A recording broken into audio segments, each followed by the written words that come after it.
Alhamdulillahi Rabbil Alameen wa sallallahu ala Sayyidina Muhammad wa ala Ahl Bayt al-Tayyibin al-Tahirin. My name is Zakariya Elian, and I'm originally from Tennessee. It's a state in the South, which is close to like Kentucky, Arkansas, southern states.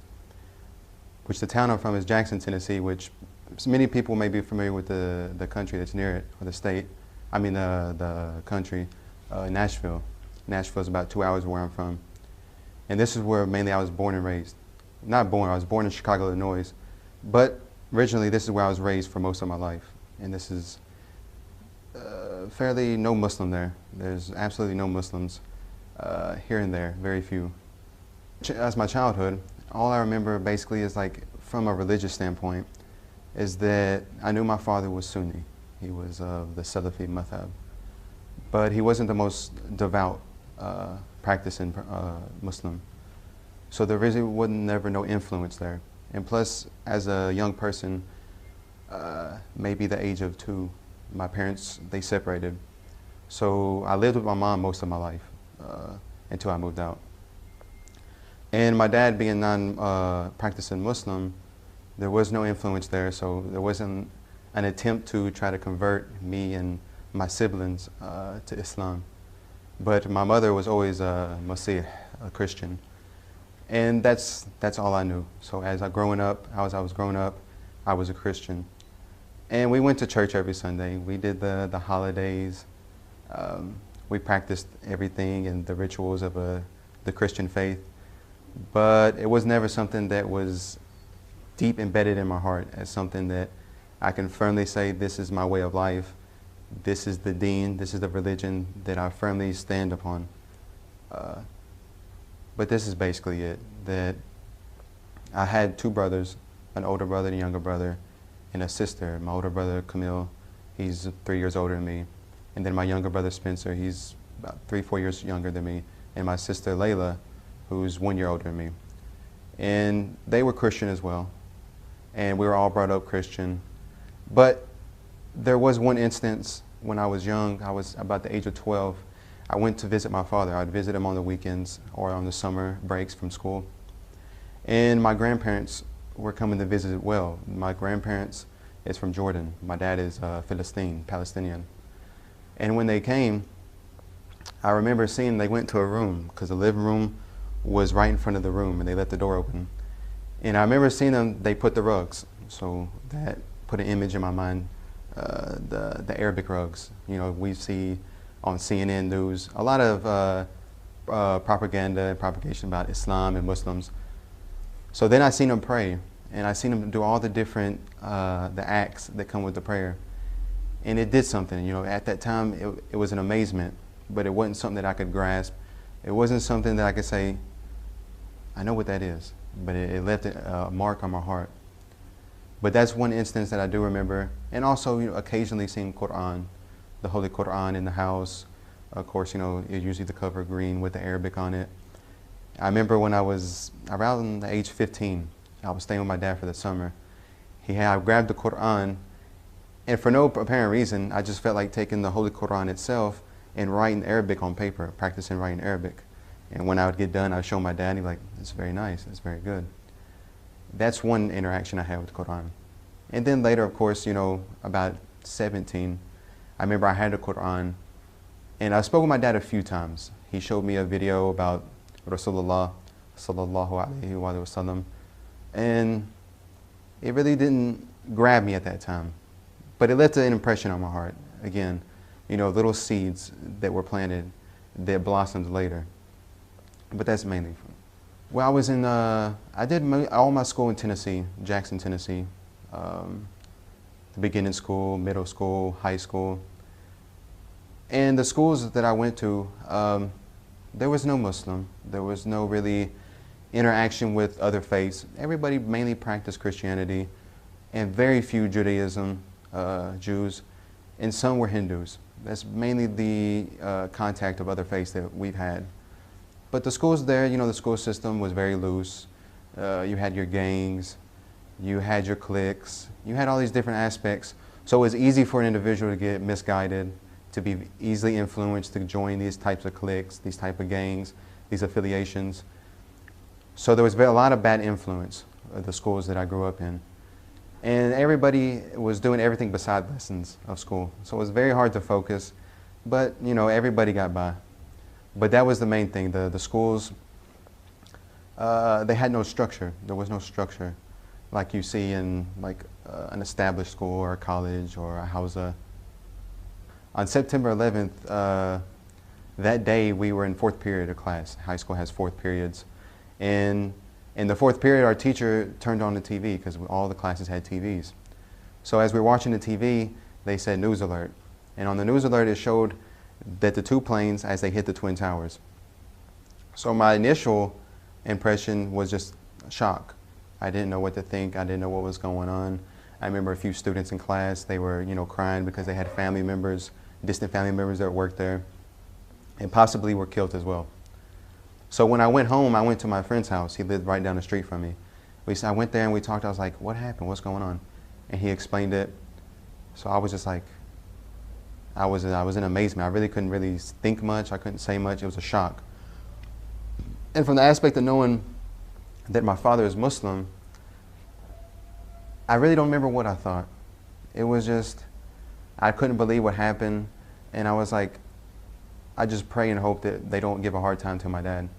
Because just the simple fact of, beside being Muslim, if you look Middle Eastern or you look Arab, the people automatically assume you're Muslim because they think of it as a religion, a deen. So I just hoped and prayed that at that time that, you know, my dad would be safe from harm, they wouldn't abuse him or, you know, accuse him of anything, because it was a lot of pressure on Muslims all over the world after this incident happened. But other than that, everything was smooth. Nothing happened to him. Everything for the most part was okay. But other than that, I was in total shock. I wasn't Muslim. I was still Christian at the time. But at the same time, inside deep, I was like, this isn't something that I know that any religion would encourage, to just kill and blow up yourself. So I had an idea that this was an extremist aspect of the deen of Islam, not the actual deen of Islam. You know, I had enough sense to at least evaluate that and be like, this can't be blamed upon all Muslims. You know, this is something that even in all faiths have extremists. Every Christianity, Judaism, Hinduism, Buddhism, they all have their extreme aspects of it. After high school, you know, the situation with my family, the hardships. Soon after I graduated, I started working full-time. You know, help out the family, get things for my own, because I didn't have a father figure. My stepdad, who my mom remarried to, he died of cancer previously 2 years, or about a year before we moved to Jackson, Tennessee.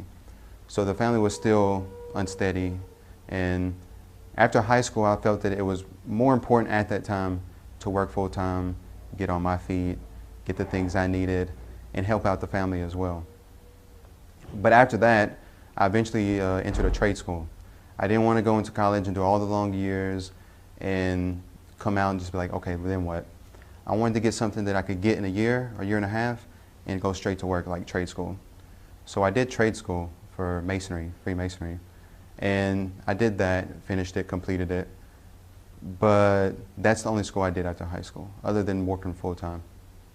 My sister, she was also working full-time. She hadn't yet entered a school for like hair beautification, like stylist, hairstylist, but she was working full-time as well. She was working, doing things on the side, but not yet entered college as well. My older brother, he took classes in like self-improvement, or like when people get out of prison, or when people are on drugs, or, you know, like, I don't know what you call it, but like special services, like to help the people who are addicted or have addiction, to help them get on their feet, or that sort of process. But my little brother, he was still young. He was still in school by that time. And my older brother, like I said, he was in the school, and I was working full-time. before I entered trade school. When I met a friend in Tennessee, like I said, there were very few Muslims, but the few that were there, they stood out. But I remember seeing him, and he had the beard, and he had the, what you call kufi, the kafaya. And I knew right away that he was Muslim, of course. But this time I was like, okay, I want to ask you a few questions. You know, I'm very curious because I had a lot of curiosity that I wanted to know about Islam. What was it about? Not so much for conversion. My initial motivation and curiosity wasn't to embrace Islam necessarily, but to at least ease my curiosity. So when I asked him, he's like, let's sit down and I'll explain a few points. And he's like, you know, Islam is just the religion of all prophets. The prophets that are mentioned in the Torah, the Bible, the Gospels, are the same prophets mentioned in the Quran as well. And he explained that Prophet Muhammad, peace be upon his family, that he was the final prophet, the last prophet. He was the seal of the prophets that came with the final message. So I took that point and I thought about it for a while. And I was like, because coming as a Christian, you know, we always hear the stories of Prophet David, of Prophet Ishmael, of Prophet Isaac, Yaqub, Jacob, all these different prophets that are mentioned in the Bible, especially Jesus. So when I told him, I said, let me see the Quran, if you don't mind. I'd like to take it home, read it, just look at it. English translation, not Arabic. So as I'm reading, I come across certain ayats, certain verses in the Quran, and it would mention the prophets like Yaqub, Ishaq, all the different prophets, Dawood, Isa, alayhim salam, all the different prophets that I remember reading about in the Bible. And I remember hearing about in childhood stories, you know, all the different sermons we hear in the church. So I was like, Ajib, you know, this is strange. Because I had the impression that Islam was a deen of the Arab, like Lebanon, Jordan, all the Middle Eastern states. That it was something confined to them. They're Muslim, we're Christian, we'll just leave it at that. They have their religion, we have our religion. And then Prophet Muhammad, I didn't really think nothing much. I was just like, he was just a prophet who was Arab, and that's all I really knew. But then as I'm reading, and then the concept stuck out. It came back what the brother was saying, that all the messages that the Anbiya or the Mursaleen, the prophets and messengers sent and gave to the people was Tawheed, was to preach the oneness of God, to preach to submit to God. Because it was hard to grasp the title Muslim, because it was an Arabic term, and I felt like it was more of an Arab thing instead of like a religion thing. But once I got down to what it actually meant, that Muslim means one who submits to Allah subhanahu wa ta'ala, then it started making more sense. And then looking at it from the past of the other prophets, they were all Muslim because they all submitted to the will of God, and they taught the people to submit to the will of God, to believe in one God. So that was the initial. So we talked, we discussed. I read the Quran again, and then I remember I went to the front of the Quran, and it has like an introduction story, and it spoke about how Rasulullah sallallahu alaihi wasallam had the initial revelation in the cave when Angel Gabriel alayhi salam came and revealed the first revelation. For some reason, I didn't really understand it much, but just reading it, it did something to my heart. It touched my heart, and it affected me very much. So the next day I went back to the brother and I asked him, I said, what else can you tell me about Islam, like other aspects? And he took me down and basically taught me the usul al-din. Like we have salat, we pray 5 times a day, we fast during Shahr Ramadan. There's a specific month that we fast the whole month. And then he said we pay zakat, etc. You know, all the different usul al-din, or the foundation of the deen that are obligated upon us, such as Hajj as well. So I said, okay. And then he, one by one, you know, he broke down little by little, you know, step by step to help me get a grasp of what the deen of Islam meant. All through life, you know, all through my life, I always wanted that spirituality. I think it's in everybody's nature to want that nearness and closeness to Allah. Want that strict lifestyle, the structure. And I always wanted that. You know, if you like, growing up, we always watched movies. And in some movies, you know, you see sometimes some people, they had that spiritual awakening. and they totally transform from their bad way of life to a good way of life, and they become devout people of God. So that always encouraged me when I seen that, but I never had that push. I never had that strong motivation to really practice this way of life. And plus, as Christian, you know, it didn't give that motivation to me as well. So with that in mind, you know, I went back to the brother, and I talked to him some more, and I said, I'm thinking about converting. I said, because in Islam, it's very beautiful. I said, it's no different than Christianity and Judaism, but better yet, it came after it. It's a succession. You know, the prophets of Moses came to the tribes of Israel. After him, Prophet Jesus. And then after Prophet Jesus, Prophet Muhammad, peace be upon them all. So I understood the succession of the prophets that came one after another. And it started making more sense. And of course, you know, the tawfiq, the inspiration and the success that Allah helped open my eyes and helped me see that. So I sat there and I talked to him, and I said, I want to convert. I took the decision that I was like, I'm going to convert. I was back and forth, should I not? But I was like, I'm just going to do it. I'm going to go for it. You know, of course, you know, there was hesitation because I've been raised all my life Christian, as a Christian. And it's not easy for a convert always to make that big jump. So it's some hesitation. But I embraced mainly because, you know, in Islam I saw structure.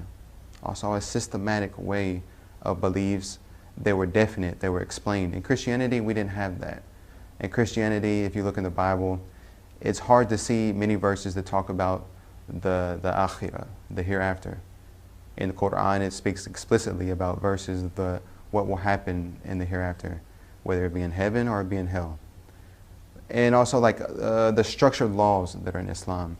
In Islam, we have a set basic laws that we go by. Whereas you find in Christianity, there's not that as much. Like it's more of a moral discipline, a moral guideline, not so much as laws. If you ask a Christian, why do you eat pork? They'll tell you that it's allowed. There's nowhere in the Bible that says it's haram, it's disallowed. So there's not that strict guideline to where it says this is halal, this is haram, this is allowed, this is not allowed. So that itself, I needed that structure, because as a Christian there wasn't structure. I felt like I'm just going to church on Sundays, I'm taking the title of a Christian, that's it. There wasn't no strong foundation of beliefs, of laws. And then we have also Sunnah, the way Rasulullah did, the acts he did, what he said, and what he silently approved of. So we had every basic act that we can think of, whether it be waking up, going to sleep, showering, brushing one's teeth, dressing. There's a specific act that Rasulullah did that we follow as well. But we don't have too much of that in Christianity. We can't say that, well, you know, Jesus, he dressed this way, he ate this way, he said this before he ate, after he ate, he said this. He gave us a strict guideline on how to eat, what our diet should be. None of this is found in Christianity. So mainly the structure and the strong belief system, that was the main thing that motivated me to embrace Islam. Just me and two other brothers. Another brother, he was learned. He had a lot of knowledge in Islam, and he taught the community. And I did my shahada with him, the testification. And it was just me and two other people. There wasn't no like ceremony or, you know, he became Muslim, but it was just 3 people at that time. But later it was announced to the community that, hey, Zakariya, he embraced Islam. He's Muslim, you know, come to him, talk to him, help him, etc. My name was given to Zakariya, but my mom and dad agreed to give me a name that if they wanted to call me by English, there would be an English equivalent to it as well. So you have Zakariya in Arabiya, and in English you have Zachary, or for short for Zach. And then also in Hebrew, Zakariya. So there was that switch you could do with my name. Like if my mom wanted to say the English, which of course she did, she would call me Zachary or Zach. But my father would always call me Zakariya. Zakariya. It was after my conversion that living in Jackson, Tennessee, there wasn't barely any Muslims. And the Muslim community that was there were all Sunni. So before that, a few steps back, I remember I seen a friend, also another friend, not so much a friend but an acquaintance, and he was Shia. And after being Sunni for about a month, I got the basic beliefs of what the Sunnis believe, etc. But I really didn't know no difference between Shia and Sunni. So the brother, I basically asked him, what is the difference? What is the core difference between Shia and Sunni? And he basically broke it down. And he said that, of course, we believe in the 12 Imams, alayhim as-salam, the spiritual guides after Rasulullah, who protected the community from misguidance. And then he also said that one of the other core differences between Shia and Sunni is that Sunnis believe in Qadr. They believe everything is predestined. But us Shia, we believe that Allah is Adl, that Allah is just, and that Allah ordained certain things, like where we're born, where we'll be born, and things like this. But there's also other things that we have a free will in. We have a limited free will, and that we're able to do certain things, and there's some things we have no control over. So this made sense as well. And then he mentioned a concept. He said that the Sunnis believe that all Sahaba of Rasulullah sallallahu alaihi wasallam, they all believed that all the Sahaba, all the companions, were good. They were infallible. Not infallible in the sense they didn't commit sin, but they couldn't be accused of any bad act, or you couldn't degrade any one of them. You had to respect them. It was absolute. So then as a Christian, I look back that even the 12 disciples of Isa, Jesus alayhi salam, there was good disciples and there was bad disciples. Every community of every prophet, there was always good and there was always bad. There was never a community that every single companion of a prophet was infallible, or not so much infallible, but never committed sin, never committed a mistake, never went back on his faith, or went even against the prophet, because we have this also in Christianity. But with the Sahaba, I could grasp that. So then after that, we continued to talk about the main differences between Sunni and Shia, and then he just broke things down. And then I converted to Shiism after the conversion from Christianity to Sunni. So I took it upon myself to take the books that I had in my access, in my reach, to do research my own, because I had to have the certainty of myself, not just what somebody else told me. So I went through Sahih Bukhari, Sahih Muslim, and I remember seeing one distinct hadith, because it took me back to one of the points that the brother made. He said that one of the aspects of the Shia is that they believe that the Imams, the 12 Imams, were the guides after Rasulullah, instead of and particularly just the companions. The companions had their role, but they were the main guides. So the hadith says that Rasulullah said, يَكُونُ إِثْنَ عَشْرَ أَمِيرًا كُلُّهُمْ مِنْ قُرَيْشٍ. So I looked at it and I read it, I was like, this itself says 12 Imams, 12 Amirs. Different hadiths say Amir or Imams, differences. But for the most part, we understand what it's saying. So I went back to the brother and I said, is this one of the narrations that you use to support your belief as a Shia? And he said, yes. He said, this is not the only one. He said, there are many, many hadith narrations in the books of Sunni that support Ahlul Bayt, that support the guidance of the Imams after Rasulullah. So through that, I took the books and I read more and I looked into it more. And over time, things started coming to the light. And then also, like reading Quran. There's the verses of the Quran that speak about Ahlul Bayt. Ya ayyuhal ladina amanu ati Allah wa ati Rasulah wa ulu amri minkum. So it said that, oh, you who believe, obey Allah, obey His messenger, and obey those in authority. So of course, there's two sides of the argument. The Sunnis say, no, the people of authority are the rulers, or the people who are in authority in general. But the Shia say, no, that we have authentic narrations that have come to us from Rasulullah and Ahlul Bayt that say that, no, this is specifically the Ahlul Bayt, the family of Rasulullah, the Imams. So this helped as well. And plus I had access to a Shia tafsir. It was like a simple tafsir, nothing major, but the general interpretation of the Quran with hadith from the Imams. And I would run across this as well, look at the different ayats, compare it to the Sunni tafsir.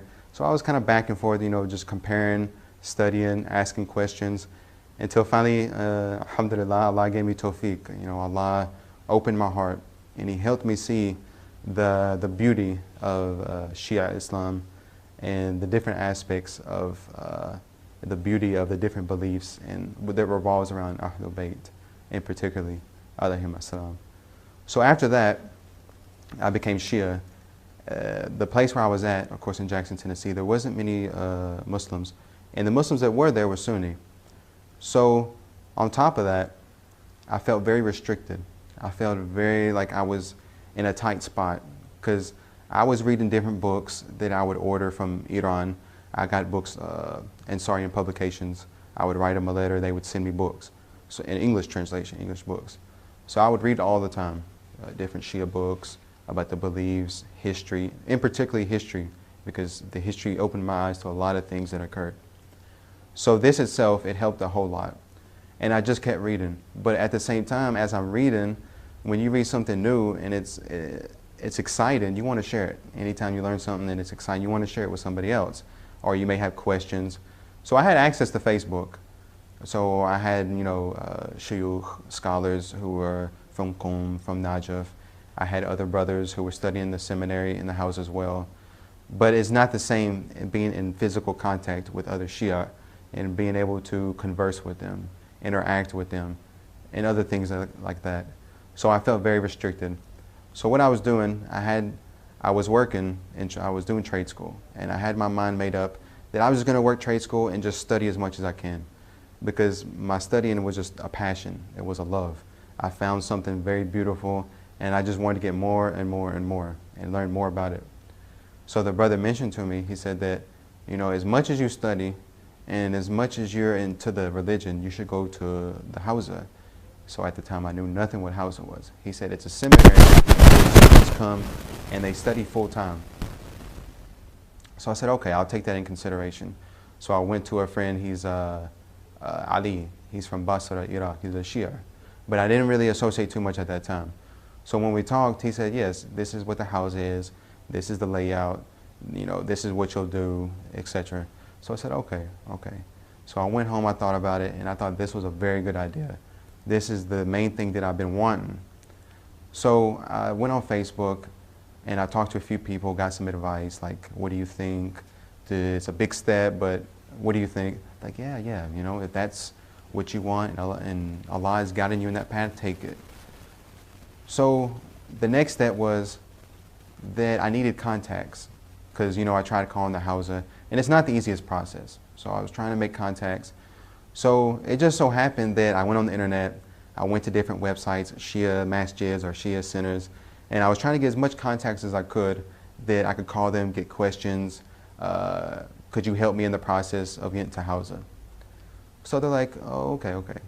So I came across a scholar in Dearborn, Sheikh Hisham Husseini, and I called him, and I didn't know who he was at the time, but I just called a random center, and it just so happened to be him. And I asked him basically, I need help. I need help with Hawza. I want, a contact that can, put me on the right track, what I need to do, because I have no idea what to do. So he said, fine, that's okay. He said, just come to Dearborn, and we'll show you around, and this and that. But I had a full-time job. I was working. I was settled. So I was kind of scared. I was afraid to take that big step at first. I was like, how do I drop something for a chance that something might happen? I quit my job. I give up everything. But at the same time, I thought to myself, I said, anything we want, we have to make a sacrifice. We have to drop certain things that we're attached to get something better. We have to take a chance sometimes. So I said, okay. I said, after calling again, I said, okay, I'm going to come. So I dropped everything, I bought my bus ticket, and I moved to Dearborn. So when I got to Dearborn, I met the sheikh. He got me in contact with other two Iraqi brothers that I was staying with him as well.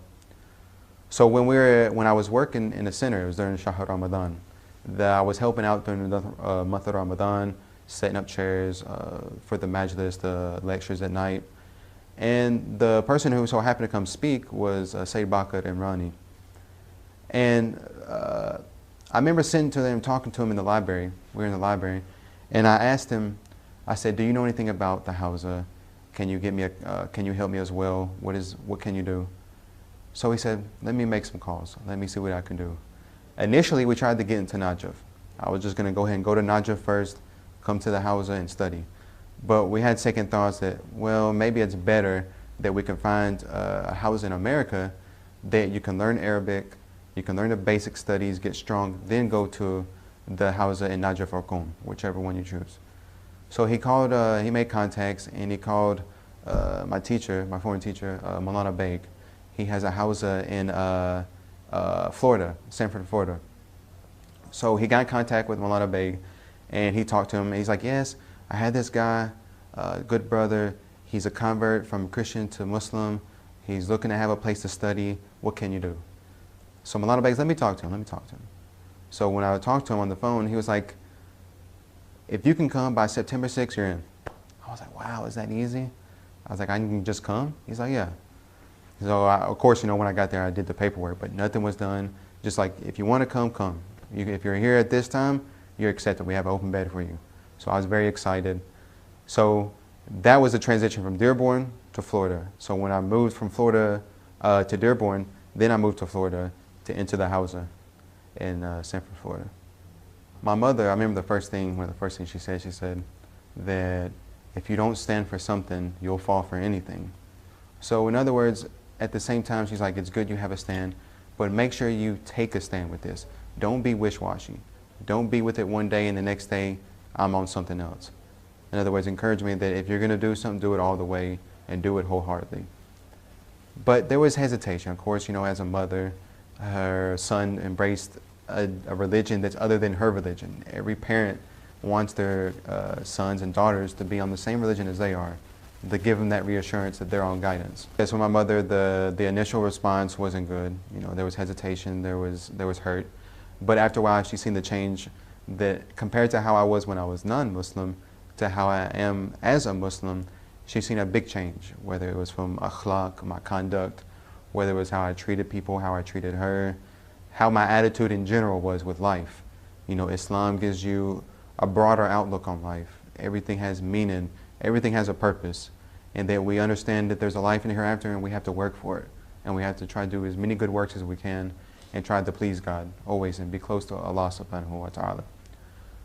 But with my dad, it was a different story. Of course, my dad being of the Salafi madhab, Salafis have a very intolerable mindset towards anybody other than their beliefs, even amongst other different Sunnis. There's a lot of criticism from the Salafi community or the Wahhabi community. So my dad, of course, I remember I was in Dearborn, and me and a friend were in a coffee shop, and we were sitting having coffee discussing. And I remember he called me and he said, your mother told me something about you becoming Shia. Is this true? And of course I was trying to be, as polite as possible because we had to respect our parents. And I was like, yes, this is true. And he simply says, Shia are kafir. He said, Shia are fil jahannam. He said that Shia will go to hell. Shia will not see paradise. He said that the Shia madhab commit shirk, associating partners with Allah subhanahu wa ta'ala. And I was trying to be as calm as possible and as polite, but I was like, no, Dad, this is not what we believe. We believe in strictly tawheed, the oneness of Allah. And I'm sorry that you had these misconceptions, but these are not true. And we sat there and talked, and I tried to break down as much as possible. But sometimes when you try to talk to a person that ain't trying to hear the other side, you get nowhere in the conversation. So I kind of just shut my mouth, and I was just like, okay, Dad, I had to go for now. Inshallah, we'll keep in touch. So it wasn't a strong response. So since then, the relationship has kind of been distant, but of course, it's my obligation as a Muslim to keep contact, to keep ties. It's haram to break ties with your family. So I always had to keep that. And it was very difficult at times to humble myself because there was one part of me that wanted to say, forget him. Oh no, with Allah.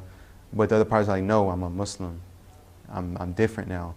I can't have that same attitude, like forget everybody if they're against me or they have differences.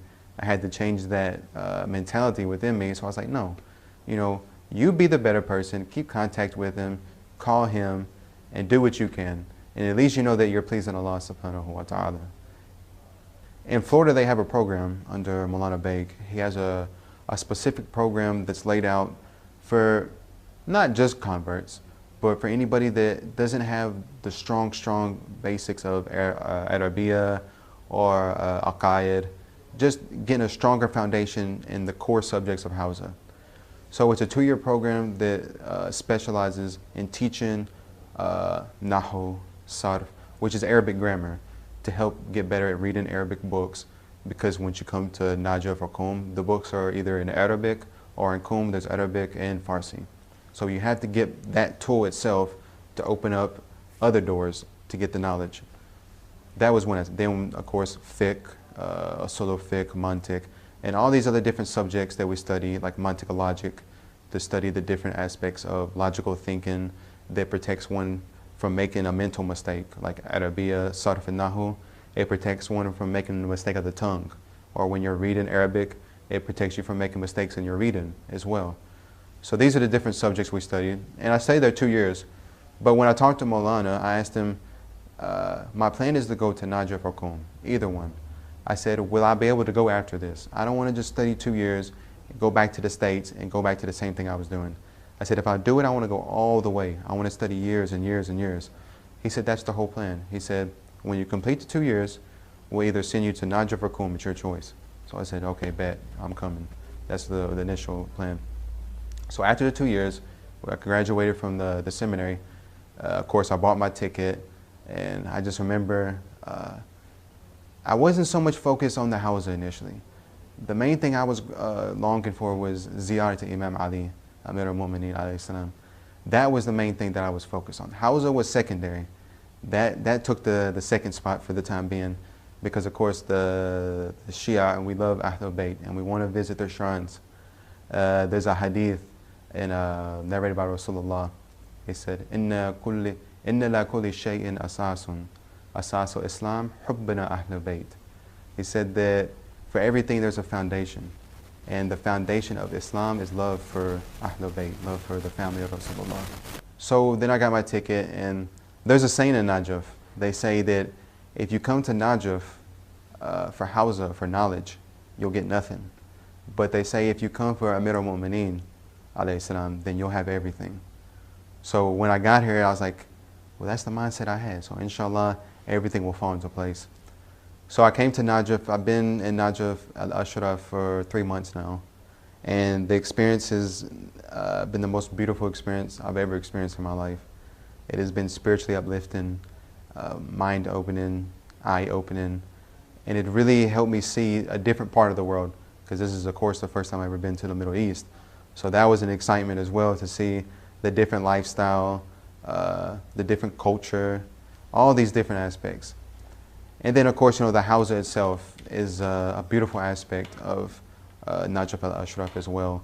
That is the Hawza in Imam Ali, or the foundation of the Hawza in Najaf al-Ashraf. As a Shia, of course, the love of the A'imma, the Imams, is a very strong love as a Shia. There's a hadith where Rasulullah said, what is Islam except love? So Islam is based, love is based in Islam. This is the foundation of Islam. And one of the aspects of coming to Shiism was one Imam that I connected with always the most, that helped me with the transition to Islam, with the permission of Allah, was Amir al-Mu'mineen, Imam Ali alayhi salam. Because even when you read history and you hear about all the different aspects of Amir al-Mu'mineen, Imam Ali, whether it was in battle, his bravery, how almost all the battles that he defended Rasulullah, that he defended Islam, that he helped save the Ummah from the opposing enemy, whether it had been in the battle of Badr, whether it had been in the battle of Uhud, with all the different, all the main people on the opposing side who were the best fighters, Imam Ali alayhi salam, destroyed them. He wiped them out. That Rasulullah said that La fata illa Ali, la sayfun illa dhu fakar. In the battle of Uhud, when Amir al-Mu'mineen alayhi salam was fighting and he was defending Rasulullah, that he was fighting so hard that his sword broke. So Angel Jibreel alayhi salam came down and they gave him dhu fakar, a sword from the heavens. So this is one aspect. But also as well, that this was the main dispute between Shia and Sunni, Imam Ali alayhi salam. This is the dividing line. That Imam Ali was the one that they say, no, he was just a Sahaba, just a normal, ordinary person. No, the Shia say, no, he was a divine Imam who was divinely sent by Allah subhanahu wa ta'ala. So reading the different hadith about Imam Ali, Rasulullah said in one hadith, Zayyinu mujalisakum bi dhikra Ali. They said they beautify the gatherings with the remembrance of Ali. Or when Rasulullah would go into a gathering, He said that whenever there was other people, but Imam Ali was present, all my attention would be on Imam Ali, despite other people. Normally, he said that I would give attention to everyone. I would make eye contact with everybody to give him that respect. But when Imam Ali was present in the gathering, his attention was just on Imam Ali.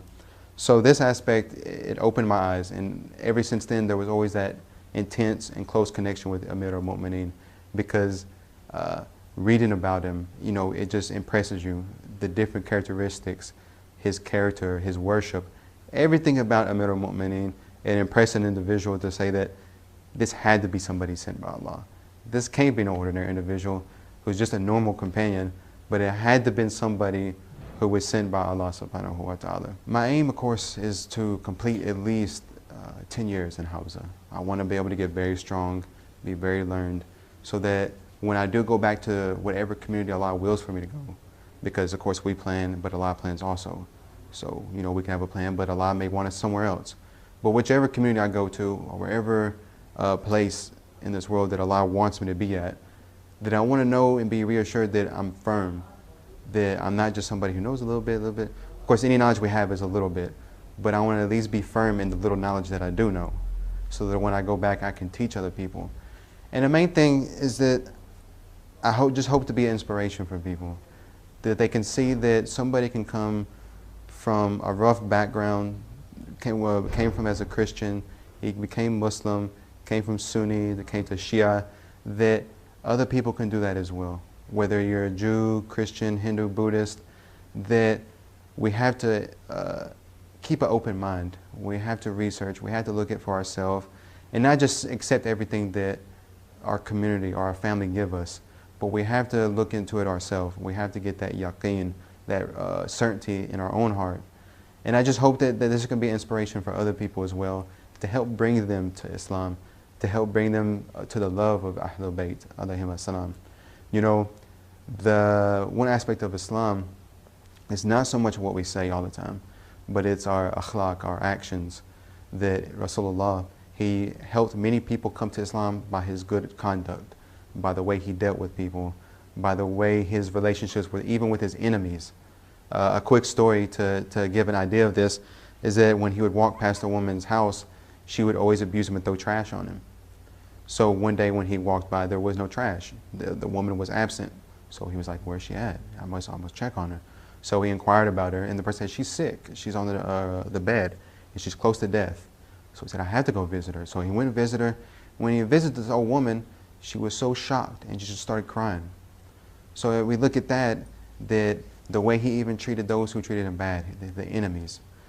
So this is, you know, I hope, inshallah, that, you know, not just through my words, or not what I will say, but people can get inspiration also through the actions.